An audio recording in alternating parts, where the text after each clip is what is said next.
All right, good afternoon, and thank you all for joining today's webinar. I'm going to start off with some introductions, and then we'll get right into our presentations for this hour. So I'm Kira Zeidelman. I'm a technical manager at the National Association of Regulatory Utility Commissioners Center for Partnerships and Innovation. And with the NASEO staff here, I co-facilitate the NASEO-NARUC Microgrid State Working Group. So I'll pass things over to Wilson. Everyone, I'm Wilson Rickerson with Converge Strategies, and we support NARUC on their energy resilience efforts and NASEO as well. Hi, everyone. My name is Kirsten Verklas. I'm Managing Director for Energy Security and Electricity at NASEO, the National Association of State Energy Officials. And I'm joined here by my colleague, Kelsey. Hi, everyone. Kelsey Jones, the Program Manager for Electricity and Energy Security at NASEO. Thank you all. So as we get started, I will just encourage audience members to please put questions into the Q&A feature. And we are recording this webinar, and we'll make the slides and recording available on NARUC's and NASEO's websites following today's discussion. So Kelsey and Kirsten, I think we'll go over to you all. Great. Thank you so much, Kira. And while Kelsey brings up the slide, we're really excited today to present on one of the two papers that NARUC and NASEO are compiling as part of the NARUC-NASEO Microgrid State Working Group. I want to say for the first part, when Kelsey and I will present on the Clean Energy Microgrids paper, that paper is still very much in draft format. And so what I present to you today is our first kind of cut. It will be reviewed by a bunch of the working group members, by DOE, NARUC, or NASEO, and then will be finalized hopefully at the end of the month, early April. And so today's presentation is very much kind of a discussion draft and should not be construed as the final version of the paper, and should also not say that it's endorsed by NARUC or NASEO right now, because it's still very much in the internal review phase. And with that, to the next slide, please, Kelsey. So before we delve into a little bit of the technology and kind of understanding what clean energy microgrids are, we wanted to give sort of a setting the scene and kind of establish where we're at this moment. A lot of times when we're thinking about microgrids, we're thinking about the resilience benefits, and Kira and Wilson will talk about the resilience benefits paper at the second part of this presentation. But really, states are also concerned about decreasing greenhouse gas emissions from the electricity sector, and that sort of presents a conundrum for microgrids. How can they support both goals, creating resilience benefits while not increasing greenhouse gas emissions at the same time? I want to say that as we're going through this and for the paper, we for now have defined clean energy as energy that is derived from zero emissions resources. That includes sources such as renewable energy. We all know solar, wind, water, geothermal, and biomass, as well as nuclear energy. And as microgrids are becoming more and more prevalent across the states, the U.S. Department of Energy's Combined Heat and Power and Microgrid Installation Database provides a really interesting snapshot of what is going on and what kind of installations we're seeing across the country. Texas is leading with installation sites, about 170, followed by California and New York. But New York leads the states for capacity installed, about 657 megawatts, with Texas second, 531, and then California third. And combined heat and power is really currently the most prevalent technology you're seeing when it comes to powering microgrids, with a total of 2,370 megawatts, of roughly about 50% of all microgrids. And if you break it down a little bit further, diesel and natural gas are really the primary generation source for microgrid fuel, representing about 40% of generation each. And fossil fuels make about 80% of microgrid generation resources, which is higher than the 60% of fossil fuels powering the US electricity sector. There is an increase in wind, solar, hydropower, and energy storage installation, but when we're looking at the microgrids as a whole, and specifically backup generation, fossil fuels still dominate the sector. Next slide, please. So what are we talking about when we're talking about generation and storage technology for microgrids? In terms of the clean energy generation and variable sources such as wind, solar, we're really looking at hydropower being the most dominant renewable energy power resources prior to 2009, and then solar and wind picking up and being deployed more significant in microgrids across the United States, was kind of a peak deployment in 2016. In 2016, just over 100 megawatt of solar generation were installed in the US microgrids, while annual installation of wind peaked about in 2015 with about 9 megawatts. Part of it is certainly the cost has decreased for renewable energy resources, and the falling costs along with federal and state incentives have really led to the rise of renewable energy microgrids powered by wind and solar, previously hydro being the most dominant in terms of renewable energy. The most prevalent with wind and solar and hydro microgrid resources, they're paired with a backup generator or storage option. Often clean energy microgrids also combine different generation sources, renewables paired with fossil fuel generation, and really the variable nature of solar and wind continues to remain a challenge for clean energy microgrids, especially ones that are dependent on stable electricity flows for remote non-grid connected microgrids or critical facilities. In terms of storage, the sizing of the energy storage system for clean energy microgrids is really of crucial importance for operational and economic consideration. If a storage system is sized too small, it might not be able to deliver the energy during a power outage, and the microgrid being islanded, decreasing resilience benefits. And for a clean energy microgrid, it's really especially important to estimate how long a microgrid might have to operate in place of the larger grid. Is it days, weeks, or months? And this will certainly impact the type and size, not only of installed generation, but for clean energy microgrids, maybe more importantly, the installed storage. However, if the installed storage system is too large, the microgrid might become uneconomically and cost prohibitive. Storage is not only a key component for resilience, it also enables the microgrid to operate during variable periods of solar and wind, but it also plays a significant role in arbitrage of costs, charging during times when wind and solar are abundant and prices are low or even zero, and then discharging during peak demand when energy prices rise. The most prevalent storage technology paired with renewable energy and microgrids currently are batteries. Those include lead acid, lithium ion, other batteries. The prices have certainly fallen dramatically, but the constraints are still cost and then also the supply of critical components such as lithium going forward. Duke Energy's McAlpine microgrid test site in Charlotte, North Carolina, which includes a 50 kilowatt solar installation and a 500 kilowatt lithium ion battery, has certainly proved that this combination can allow a microgrid to run up to 26 hours. The test run showed that, and they've weathered thunderstorms and Hurricane Hermione in 2016. So certainly the combination of wind and solar and battery in a clean energy microgrids can provide reliable power for days. In Alaska, there's also a lot of use of kinetic energy storage like flywheels. A microgrid powers Kodiak Island in Alaska, which is the second largest island in the United States and is comprised of 28 megawatts of hydropower and wind. And it's really an interesting kind of concept of that microgrid and storage capacity, because what they're using includes a 3 megawatt battery energy storage system and 2 flywheel energy storage devices. And these devices were installed at the port of Kodiak Island. And so the operation, it's connected to the cranes, and the operation of the large cranes signifies a large surge of electricity. And so the system is charged when the crane lowers a cargo container, and then the electricity is discharged when the crane is lifting the container.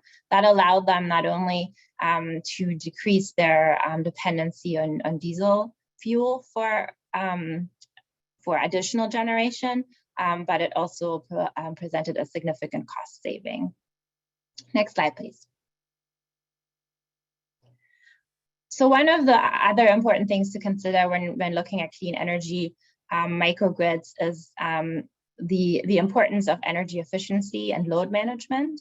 I already mentioned that right-sizing clean energy microgrids is important for storage and generation, but it's certainly also can be achieved through energy efficiency measures and efficient load management, and achieving further emissions reductions and cost savings, as well as increasing resilience. And you can see here how this is a schematic from the Department of Energy, how distributed energy resources for resilience look like before and after energy efficiency and DER investments at a critical facility.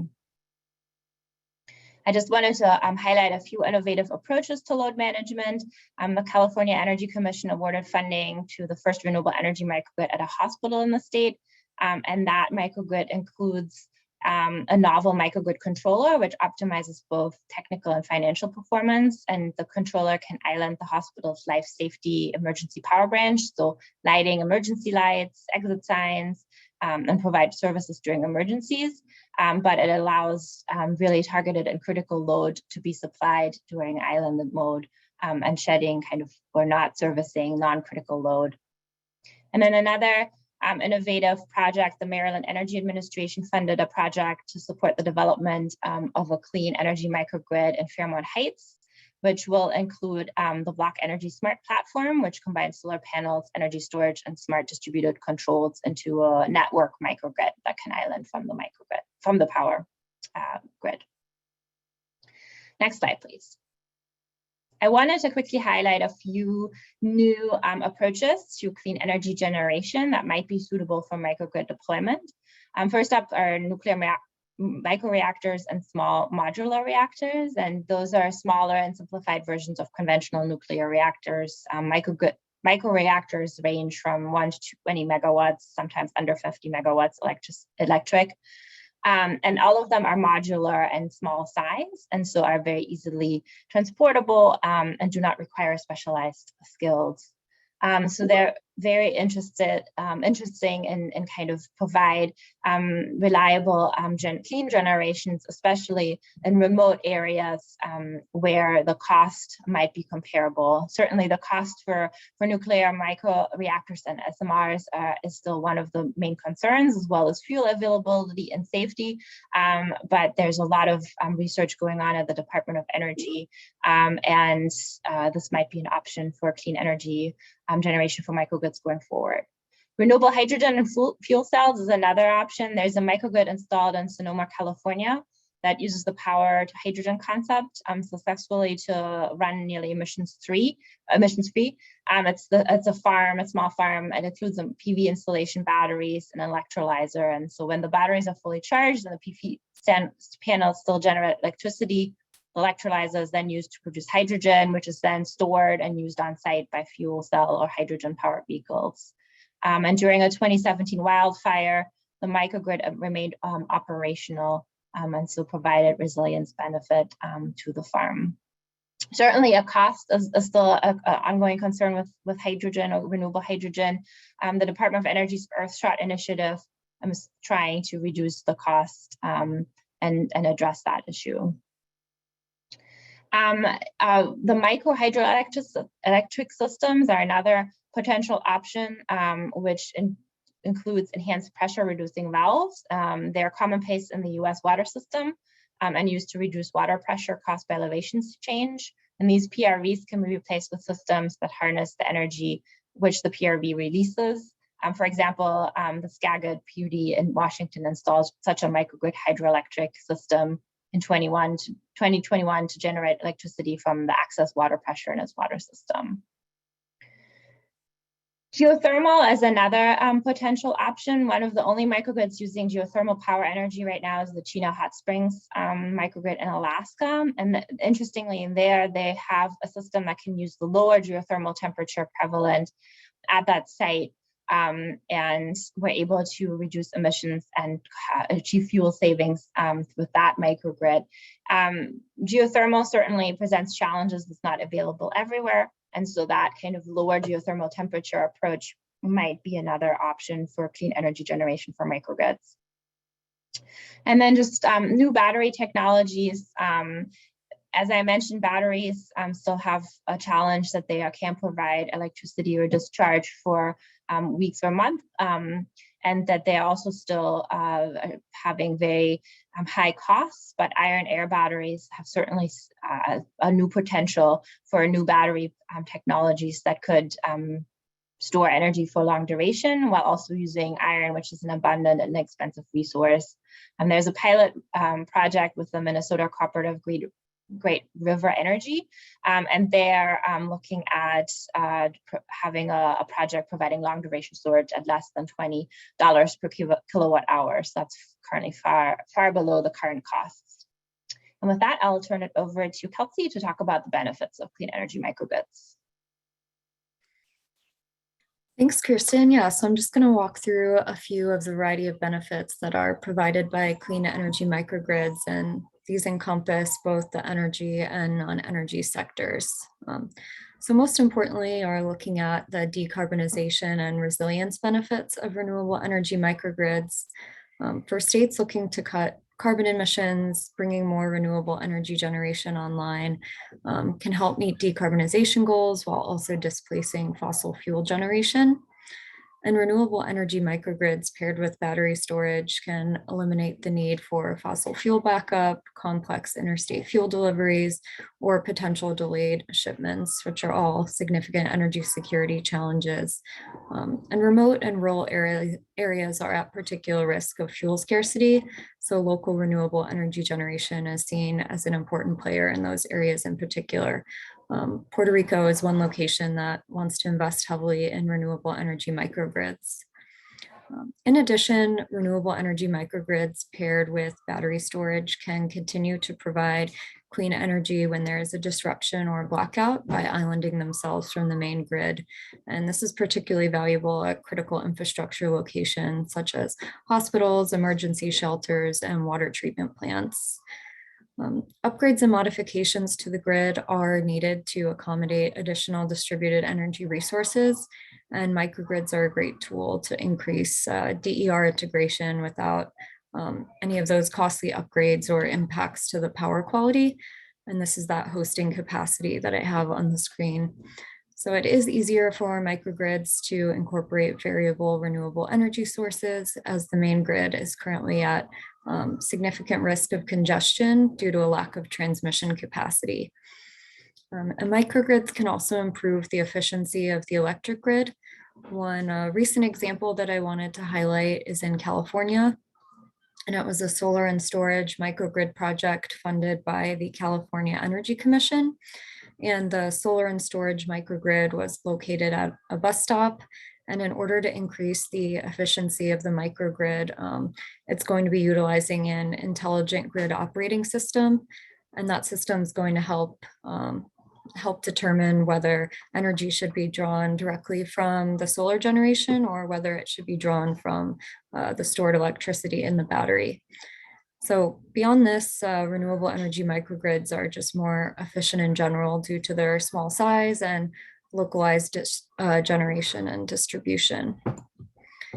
And I wanted to quickly touch on a few non-energy benefits of renewable energy microgrids. These include improved air quality, health, and safety. And as I'm sure you're all aware, renewable energy generation does not release any carbon or methane into the air, and community members won't be exposed to any harmful toxins that can lead to adverse health effects. And from a safety perspective, the small and localized generation eliminates a lot of potential safety concerns. And the smart tools, one of which I mentioned earlier, they can also check for threats to the system and flag maintenance issues. And these control systems allow a pretty seamless transition between island and connected mode. And this is especially valuable to individuals who rely on oxygen tanks or medication that needs to be refrigerated and can't be without power for any extended period of time. And an additional benefit is the value of lost load, which is the economic loss of unserved energy. And it also represents how much a customer is willing to spend on reliable electricity. And renewable energy microgrids are a lot less likely to contribute to blackouts or service interruptions. And so determining this value of lost load for the systems is one way to look at the resilience value, something that Kira and Wilson are going to get into when they talk about the next paper. And just to close out this discussion on benefits, renewable energy microgrids are predicted to contribute over $70 billion to the GDP by 2030. And that's also going to lead to the creation of 500,000 jobs. So those workforce and economic opportunities are very significant. So this was just a brief overview of some of the benefits, and they'll be explored in a lot more depth in the paper. So I'll turn it back over to Kirsten for our last few slides. Thank you, Kelsey. And you can skip over the slide in the interest of time. I want to get to kind of the last slide, which is looking at kind of considerations for state energy offices and public utility commissions. Again, just to reiterate, this is sort of a discussion draft, and we haven't landed on the final ones. But I think there's a lot of opportunity for both state energy office and public utility commissions to support the development and deployment of clean energy microgrids. We've seen, for example, microgrids tariffs as one tool. In 2021, the California Public Utility Commissions created a microgrid tariff for its IOUs, which was and ruled that only not energy metering eligible resources are eligible to receive the microgrid tariff. And so for microgrids using NEM eligible and non-NEM eligible resources, only NEM eligible portion will be able to apply for the microgrid tariff. There's still a lot to be worked out in the working group there, but having working groups and coming up with microgrid tariffs is certainly one way to support clean energy microgrids.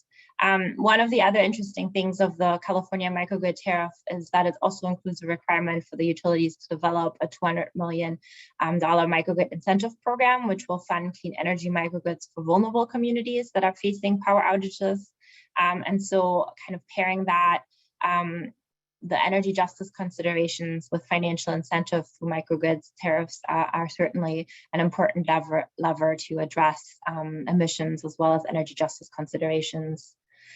There's also the adoption of relevant technical standards. NARUC has adopted a resolution suggesting or encouraging public utility commissions to adopt IEEE 1547 2018 standard.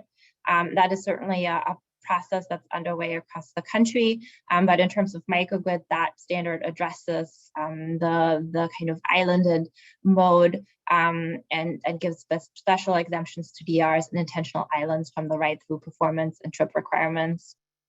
And so another lever to just strengthen clean energy microgrids.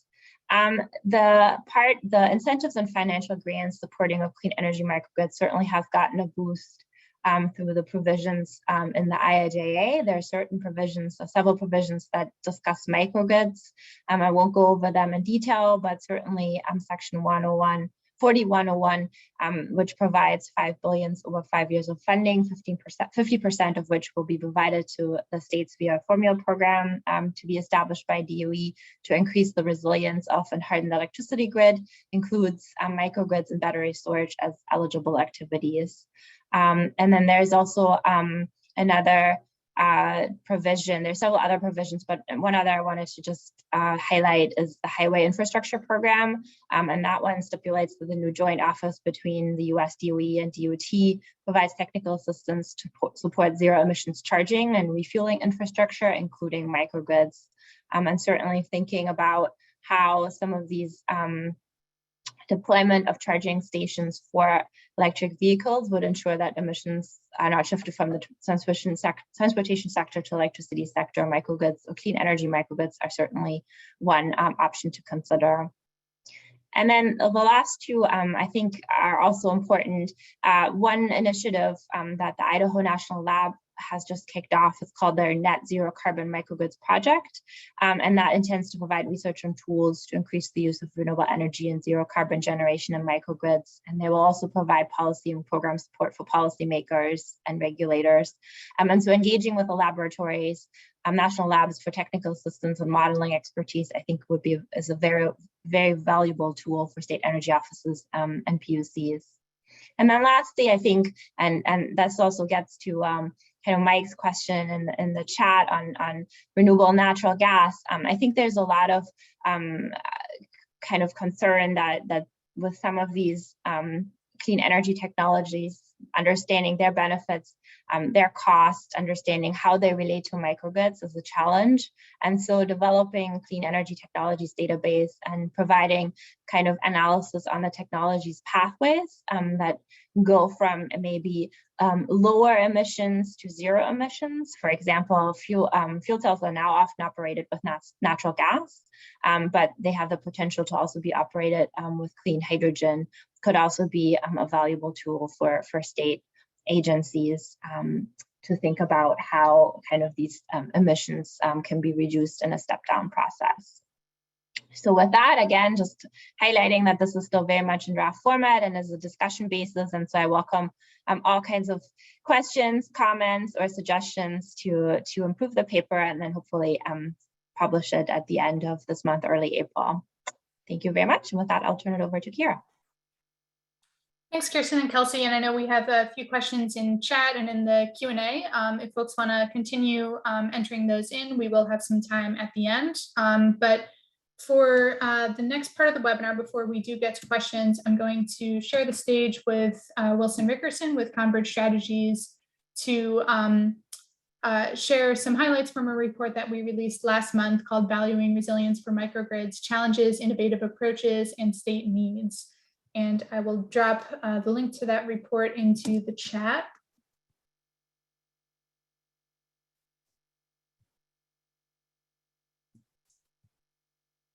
All right, and this report was authored jointly by Wilson, Kelsey, and myself through the NASEO-NARUC Microgrid State Working Group, which is funded by the U.S. Department of Energy. So we want to thank DOE for their support, and I want to also thank Wilson and Kelsey for their contributions to the paper, as well as the many Commission and State Energy Office members, national lab staff, and invited expert reviewers that helped improve this report from draft to final. So first, I wanted to start with a short history of how we got here. In 2018, NARUC worked with Converge and PJM Interconnection, the grid operator for the Mid-Atlantic region, on a project through the National Renewable Energy Lab that looked at the resilience capabilities and benefits of distributed energy resources. As part of that effort, Converge authored a report for NARUC on the value of resilience for DERs that looked primarily at 4 methods, which Wilson will discuss a little later on. And as that effort concluded, we continued to see a lot of interest from state regulatory commissions and other stakeholders, including state energy offices, in developing strategies to define, measure, value, and improve resilience for utility customers and communities. So this led us to launch the Microgrid State Working Group in late 2019 with support from the U.S. Department of Energy, Office of Electricity. We released our first set of companion papers through the State Working Group in January 2021, which looked at what motivates customers to purchase microgrids and how they can be configured to support different priorities, including resilience, as well as options to fund and finance microgrids. Both of these papers made the points that resilience is a top priority for customers and a key motivator for microgrids, and that developing pathways for customers to pay for resilience, which is generally an unquantified benefit of microgrids today, will really help to deploy more of these projects. So these points, as well as some efforts to improve some of the methods that were reviewed in the 2019 report, led us to begin developing an updated paper looking at new developments in the resilience valuation space. So we started by looking at how commissions and energy offices are looking at resilience.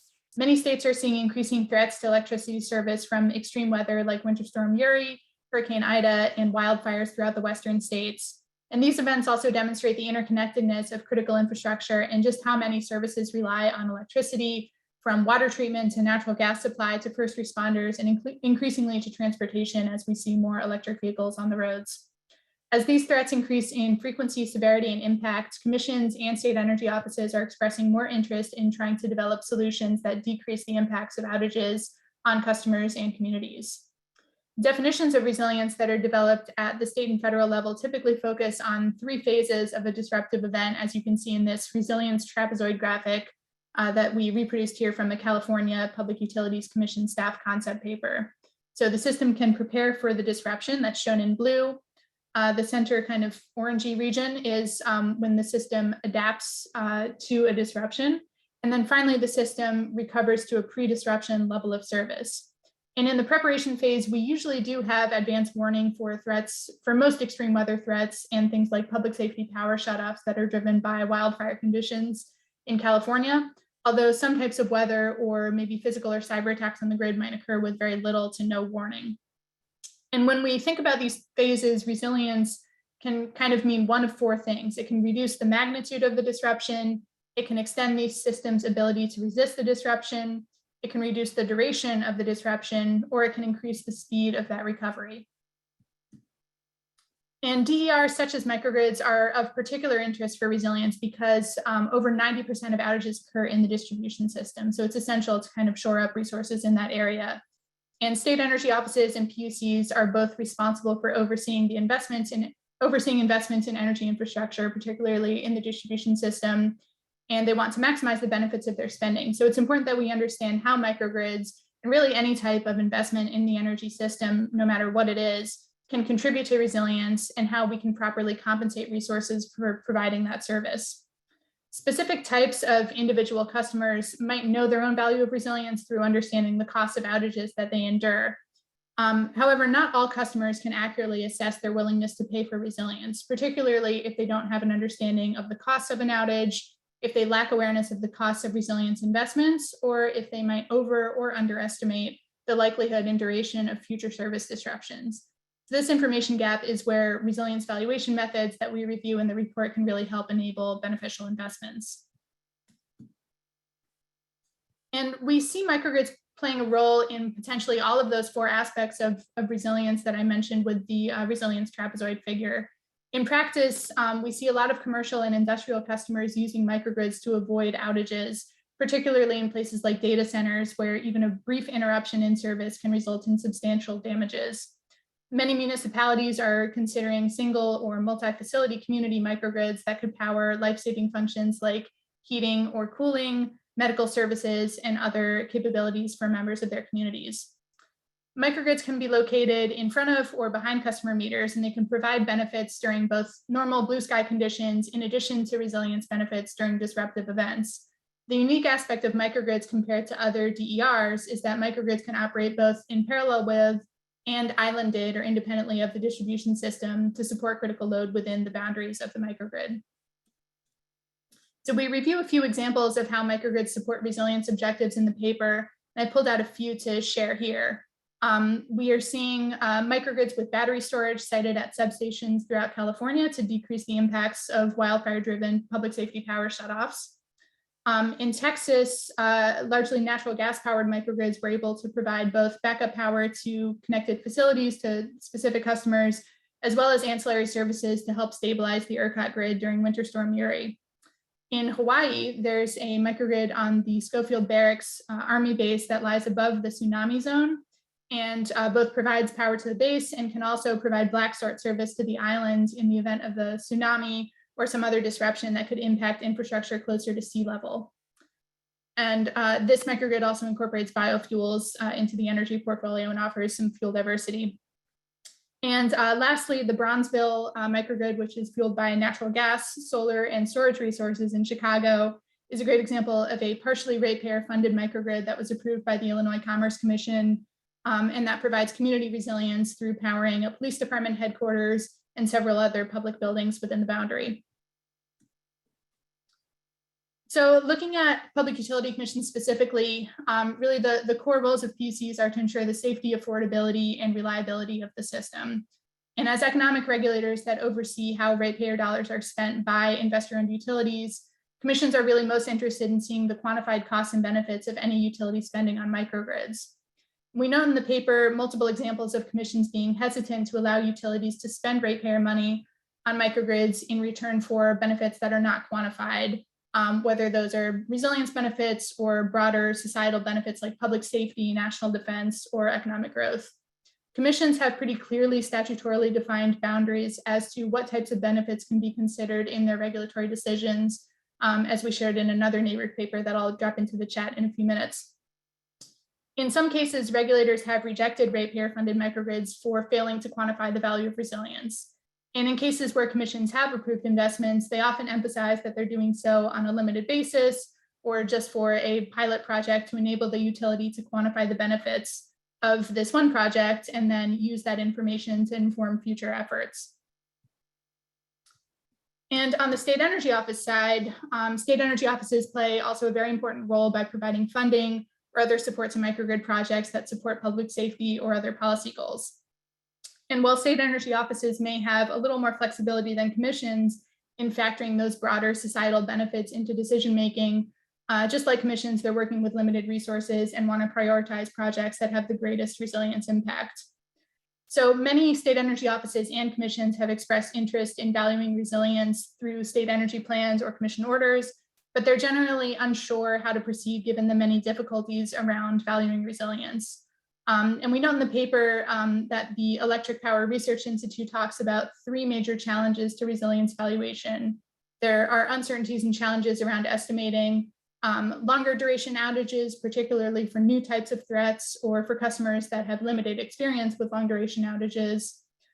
There's uncertainties around the societal costs of widespread long duration outages and uncertainties around the scenarios in which more services like transportation or heating are shifting from relying on liquid fuels to electricity. So all of these are kind of thorny questions. But even with these challenges outstanding, there's a lot of progress being made on developing approaches to valuing resilience. And I'm going to turn things over to Wilson next to talk about in the next few slides. Thanks, Kira. It was a lot of fun working with Kira and Kelsey on this. And also it's nice to see the parallels between this work and all the good work of NASEO. As Kira mentioned, we worked several years ago on figuring out the different approaches to valuing avoided power outages and energy resilience. We found a couple primary takeaways. Number one, there are a lot of different methodologies out there. Some of them have been used to analyze resilient distributed generation and microgrids, but not very many have actually been used in decision-making by either regulators or energy program offices, with a few exceptions. You can see the graphic on the left there. We try to group things into 2 different branches of a family tree, bottom-up approaches, which generally survey how much people are willing to pay for energy resilient solutions or how much they have paid. So working from a view of the market on up. And the other approach, the economy-wide branch, takes econometric or economy-wide models to figure out what the economic impact of the outages are in terms of things like dollars and jobs. So on the next slide, as Kira mentioned, during the past several years, we have seen calls from regulators and others that say, we would really like to move forward, but we're not sure exactly how to use the value of resilience, what the latest and greatest is, where the frontier is, et cetera. So as part of this, this most recent paper, we conducted a roundup of what's new in terms of the various methods that we identified in 2019. And this table sums them up broadly. We'll go briefly into each of them in just a second. But at a high level, number one, there continues to be multiple lines of effort to update the methods to value resilience. Several of these have come on relatively recently, either this year or in a pilot form this year, or we expect them to come out next year. And also, we'll never really find probably a perfect answer for the valuing resilience, but these efforts at least expand the range of options for regulators and state programs to look into. All right, so please come with me, if you will, down the wonky rabbit hole that is value of resilience methodology. On the next slide, we looked at 3 different survey methodology innovations. First, we looked at the Department of Energy's interruption cost estimator, or the ICE calculator. It's been built in the past by LBNL, Lawrence Berkeley National Laboratory, and its partners, and it's really emerged as the industry standard for how to quickly estimate the cost of a power outage. But there have been some limitations. Number one, the data has been around for a while. Some of it is aging. Secondly, it's not regionally specific. And third, it's not really valid for outages longer than 24 hours. The good news is that LBNL is working with the Edison Electric Institute and a number of utilities to conduct much broader and deeper surveys over now and over the next year. And they hope to come out with a ICE Calculator 2.0 at some point during 2023. They'll also be including some surveys of customers that include information on longer duration outages as part of that. Another innovation on the survey side is that National Renewable Energy Laboratories customer damage function calculator, which tries to get at the issue that the ICE calculator stops at the level of commercial and industrial customers. It's like, this is what that bucket has said about its willingness to pay to avoid power outages. But it doesn't get more granular than that to some of the critical facility types that Kelsey and Kirsten talked about. You know, what is the data center value? How's it different from the grocery store?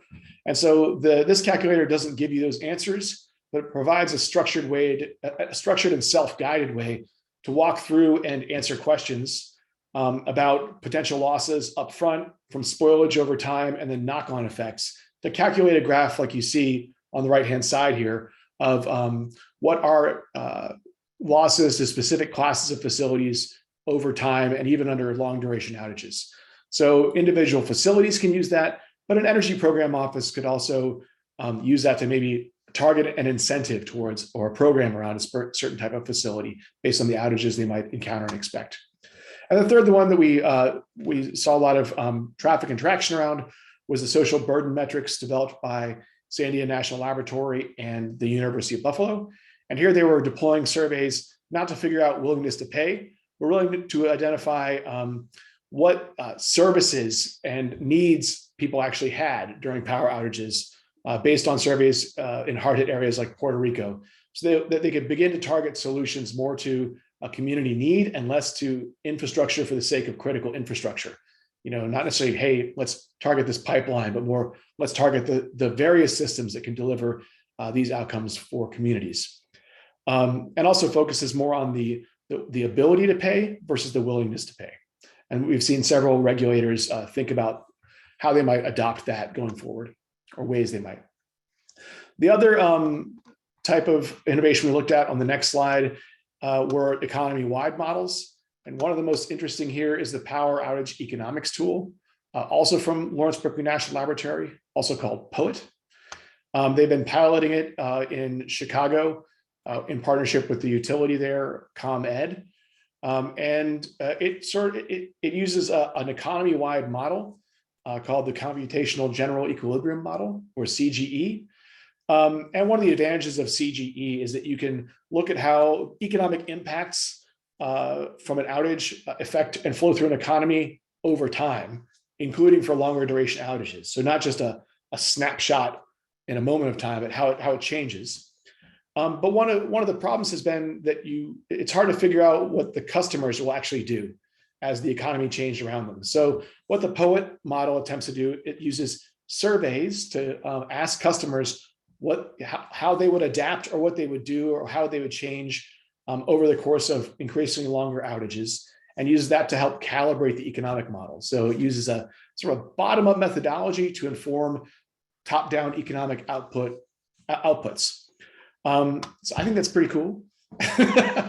Not just everyone's cup of tea, but it is being used in ComEd, and their hope is to eventually create an online tool to support that, and also calculate not just the impacts of the Bronzeville microgrid on the local neighborhood, for example, as Kira mentioned earlier, but also on the greater Chicagoland economy, and also economies that depend on Chicago. So to get a much broader view of economic impact. And my last two slides here. The third set of innovations that we looked at were on damage-based methodologies, which look at not the willingness to pay to avoid outages or the economic impact, but the damage that you avoid from avoiding outages. In this case, a key tool that we looked at was the FEMA Benefit Cost Analysis Toolkit. It's required for all FEMA hazard mitigation program applications for grants. And embedded in there, FEMA has a method where they pre-calculate values for avoiding the loss of fire service, police service, emergency medical service, and hospitals. So if you're actually submitting a grant to FEMA, you're already going to be doing it for a microgrid, let's say. You're already going to be engaging with those values. They will already be improving your benefit cost calculation and standing your application in a stronger stead. Pictured on the right here is the City of Reno's Public Safety Center. They're planning to get a solar and storage microgrid installed, and they went through the FEMA BRIC process and secured funding for that. And as part of that, they they had to fill out some of these values. So it's interesting to know, if you're doing a police or fire building, that you might be more advantaged in the FEMA process than another type of critical facility. But you can also exert those values and use them in decision-making for non-FEMA applications. So NYSERDA, for example, did this for its New York Prize microgrid program. The major outage cost calculation is actually they add ICE calculator outputs together with FEMA values to create this sort of meta value for calculating outages, which is pretty unique and innovative. We haven't seen it done elsewhere, but we do think that sort of the avoided emergency service loss calculation is another frontier that could be explored more in the future. FEMA is also trying to make this easier on folks by actually, instead of having to go through the calculator, just to give you pre-calculated values for certain facility types. So this past year, they published values for hospitals where they say, well, if you're doing a benefit cost analysis for a generator or a microgrid, just calculate it's this dollar value per square foot of area of the hospital. That's the value of avoiding the outage of that hospital. And it's more in rural areas, about double than in urban areas. But it's there for folks to use if they're focusing on hospital programs. And we've seen multiple states do hospital-specific microgrid incentive, grant, and feasibility studies. Okay, and on to the last slide. There's also the question, we've talked about ways to assign a value to resilience and put that into decision-making for, let's say, a whole class of projects or project types or programs. But there's also, as Kira mentioned, this question of like, well, ratepayers or customers really value resilience. Do they value it enough to pay for it? And so just recently we've seen Entergy try to tap the customer value resilience in some of its proposed rate tariffs and filings through the Power Through program. If you haven't heard of the Power Through program, what it does is that the Entergy is proposing, hasn't been approved yet, but that they will install, own, and operate microgrids at customer facilities, and they will then recover the costs of that facility from ratepayers up to the cost of the capacity value of a new combustion turbine. So they'll sort of like count the value of the grid to the grid of the microgrid. And then any costs of the system above that, capital or O&M costs, they will then recover from their customers through a monthly fixed charge, basically a resilience premium charge. So we'll see how that goes. They've proposed programs in Louisiana and Arkansas for 120 megawatts and 75 megawatts of gas generators respectively.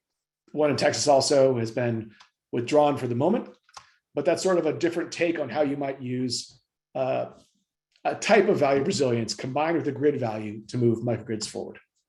So there's more discussion on this stuff and specifics in the report, but I'll leave it there and turn it back over to Kira. Thanks, Wilson. So just a couple more slides to wrap things up, and then we'll get to questions. The final couple of sections of our paper discuss how commissions and energy offices are looking at resilience in their decision-making. And at the commission level, we're seeing some decisions on ratepayer funding for specific microgrid projects or multiple projects proposed by utilities, which can be based partially on quantified resilience benefits or an expectation of doing so in the future. A couple of states have approved rate structures for microgrid customers in Hawaii and California. And some utilities have proposed resilience as a service rates in which customers can voluntarily procure resources that will provide resilience by paying an adder on top of their regular electric rates. And on the state energy office side, we note that some states like Minnesota and California have developed definitions for microgrids and resilience to provide more clarity to municipalities, community groups, utilities, and other stakeholders. As we mentioned previously, prioritizing resilience in state energy plans can really help to guide programs that fund microgrids and other resilience investments. Some states have also funded feasibility studies or siting reports that help identify beneficial locations for microgrids in Puerto Rico, New Jersey, and some other states. And many states have also launched funding streams to help pay for microgrids that support community resilience, including Wisconsin, Rhode Island, New York, New Jersey, Maryland, and some others. And several states are incorporating equity considerations into their resilience work by supporting incentives for microgrids that are located in disadvantaged communities. So finally, as states start to think about what to do next, we kind of see 5 options to move forward. States could use one of the existing methods that Wilson discussed, recognizing some of the shortcomings. States could wait for some new approaches to emerge, and we would recommend engaging with national labs and the other researchers that are developing these tools and methods to share feedback on how they can be improved to be more useful for decision makers. States could support or encourage utilities to propose valuation methods that might be appropriate for their jurisdictions. They could also gather data from the performance of existing microgrids during adverse events to help inform valuation efforts. And finally, they could initiate proceedings to hear from stakeholders on how to better define and incorporate resilience into Commission and State Energy Office decision-making. So with that, I will stop and try to get through some of the questions that we've received in Q&A. So first, I know there was a question earlier from Julia on cost recovery issues with microgrids, how commissions value resilience benefits, and how that should be socialized across customers. So Julia, hopefully this presentation kind of helped to answer that question, but you know, as I kind of discussed, what we're seeing is some reluctance from commissions to socialize microgrid costs across customers unless there's really a clearly quantified benefit. And some of the tools that Wilson went over can kind of help to answer that question. Anyone else want to jump in there? I'll just say there's a parallel NARUC paper that came out that looks at ratepayer investments in military installation resilience specifically. And finds areas, case studies where the national security argument has been coupled with a lot of other ratepayer co-benefits in decision-making. So microgrids have been often approved, but there had to be those co-benefits above and beyond national security, which is a little squishier to quantify. And we haven't made in that paper the direct link, but there's probably some echoes of what civilian microgrids could look to from what the military has experienced so far with its rate cases. Not rate cases, but you know what I mean. Yeah, thanks, Wilson. Next question is from Rodney Sobin. Does the report discuss the pros and cons of microgrids compared to conventional backup power, thinking about microgrids as ongoing useful capital rather than backup generators being mostly unused but requiring maintenance? And also the possibility of microgrids to provide grid services to lower the chance of outages during high demand periods. I think the example I mentioned with natural gas powered microgrids in Texas that we've heard about from Enchanted Rock, I think is a good example of that. And I think that this is also a point that we kind of made in the earlier set of papers that came out in 2021. It's just kind of the value for microgrids of being able to operate under blue sky conditions, but also the importance of really factoring in and compensating resilience services during black sky conditions is important to kind of coming up with a complete picture of the costs and benefits. Anyone else want to respond to that? Just to say that I think this also has certainly applicability to the renewable or clean energy microgrids paper, thinking about the pros and cons of microgrid emissions for conventional backup power and others. So this certainly has echoes in our paper as well. And I appreciate the comment, and we'll make sure to hone in on that as well. Great. Next question from Ryan Hadley is, could the panelists describe whether utilities, generally speaking, are supportive or not supportive of microgrid installations? Are there any barriers that should be addressed when communicating with utilities on potential microgrid opportunities? From my perspective, I wouldn't say that utilities are necessarily supportive or opposed to microgrid installations. I think utilities are just responsible for and obviously very knowledgeable about the distribution system that they operate. And so I think they need to have visibility and clarity for any resources that are coming online and interacting with their distribution systems as microgrids would be. And I think, again, this kind of brings up the questions about ownership and operation of microgrids that are really going to be sort of locationally specific and even, customer and facility specific. Does anyone else have thoughts on that question?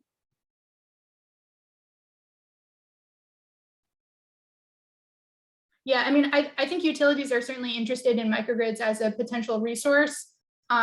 We've been working with SEPA through this state working group. They have a a similar kind of working group among utilities on microgrids. So I think there's a lot of interest. There's just sort of a lot of unanswered questions and really a need to, I think, share knowledge between, between utilities amongst themselves and from utilities to state energy offices and public utility commissions as well. The next question is from my colleague Will, and it's on the US GBC peer certification program and how that relates to resilience value. I can touch on that a little bit from the paper perspective. So the US Green Building Council's program, for those that are unaware, it's a performance excellent in electricity renewal rating system. And it's one way to kind of classify the resilience benefits of microgrids. So the certificate program kind of measures power system performance. It looks at energy efficiency and any kind of technical innovations that are included in the microgrid project. So for example, one of the projects we talk about in the paper is at an Army base, and they're able to get the peer certification because they set up an emergency response plan, they set up an advanced metering infrastructure system, and then they're offering free energy audits. So I think that the peer system is a really good method for microgrid projects to kind of strive to achieve it, and in that kind of add resilience qualities to the project that can make it more successful. Great. And I know there was a question earlier on renewable natural gas and whether that factored into clean energy microgrids. Kirsten, do you want to address that one?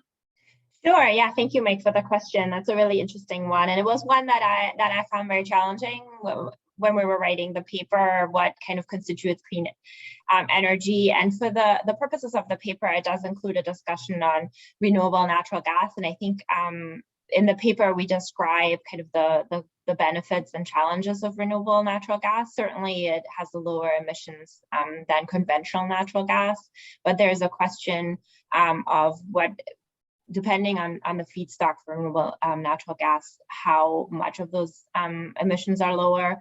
And then also there have been some studies that postulate that it's probably not going to be enough to replace all of the natural gas demand currently.